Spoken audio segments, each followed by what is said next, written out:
बड़े हों या बच्चे, सर्दी जुकाम होने पर सभी में एक जैसे लक्षण दिखने लगते हैं, जैसे गले में खराश, खांसी आना या नाक बंद हो जाना।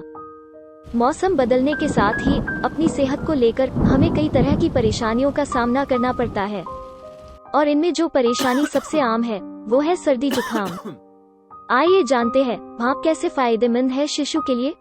गर्मा गर्म भाप सांस के जरिए अंदर लेने से बच्चे की नाक में जमा बलगम ढीला हो जाता है, जिससे नाक से सांस लेने वाली नली अनब्लॉक्ड हो जाती है।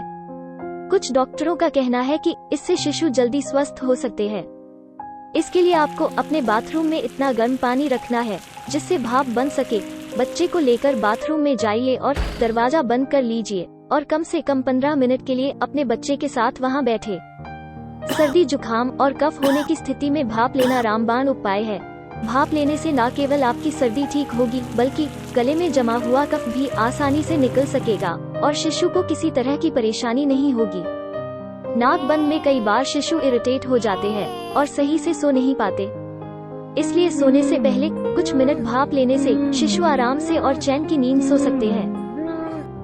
नेबुलाइजर एक प्रकार का डिवाइस है जो शिशु को दवाई को भाप के रूप में प्रदान करता है।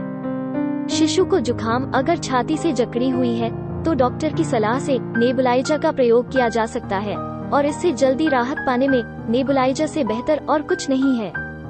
नेबुलाइजर दवाई को सीधे फेफड़े तक पहुंचाता है, और वो भी बहुत कम समय में, जबकि अन्य दवाइयां दवा को सही जगह तक पहुंचाने में समय लगाती हैं।